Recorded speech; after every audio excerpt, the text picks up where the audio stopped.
Friends, Rajinikanth గారి hero కింద లోకేష్ కనకరాజ్ గారి డైరెక్షన్లో ఒక మూవీ రాబోతున్న విషయం మనందరికీ తెలిసిందే. ఇప్పుడు ఈ మూవీకి కూలీ అనే టైటిల్ని అయితే ఫిక్స్ చేశారు. ఈ మూవీ టైటిల్తో పాటు టీజర్ని కూడా రిలీజ్ చేశారు. ఈ టీజర్లో రజనీకాంత్ గారి యాక్షన్ కానీ ఆయన డైలాగ్స్ కానీ వేరే లెవెల్లో అయితే ఉన్నాయి. ఈ మూవీకి బీజిఎం వచ్చేసి అనిరుద్ధ్ అయితే కొట్టబోతున్నాడు. మరి ఇంకా మనం అర్థం చేసుకోవచ్చు బీజిఎం వేరే లెవెల్లో ఉండబోతుందని. ఫ్రెండ్స్, మొన్నటిదాకా హీరో కింద నటించిన మంచు మనోజ్ అయితే ఇప్పుడు ఏరు తిప్పేశాడు.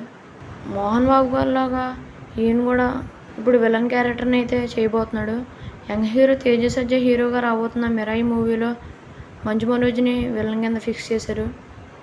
ఆఫ్టర్ హనుమాన్ బ్లాక్ బస్టర్ తర్వాత తేజ సజ్జా నటిస్తున్న మిరాయి మూవీలో మంచు మనోజ్ అయితే విలన్గా ఫిక్స్ చేశారు. ఈ మూవీ అయితే కార్తీక్ ఘట్టమనేని గారి డైరెక్షన్లో అయితే రాబోతుంది. ఈ మూవీ నుంచి వచ్చిన గ్లిమ్స్ అయితే వేరే లెవెల్లో ఉన్నాయి. ఈ మూవీ గ్లిమ్స్లో విజువల్స్ అయితే చాలా బాగున్నాయి. మరి ఈ మూవీ కోసం ఎంతమంది వెయిట్ చేస్తున్నారో కామెంట్ చేయండి.